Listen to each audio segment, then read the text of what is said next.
నిండు చూలాలు మరియమ్మ తల్లి నడవలేక సుడివడి పోయనయ్యా.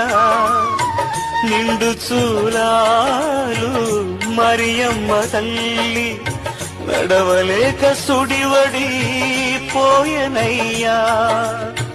దిక్కుతోచక ఓ యేసయ్యా పశుల పాకలో ప్రసవించెనయ్యా.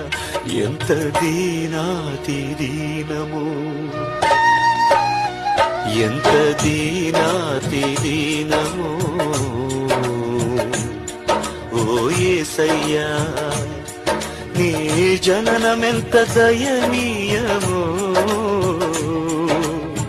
తలచుకుంటే నా గుండె తడబడి తరిగి కరిగి నీ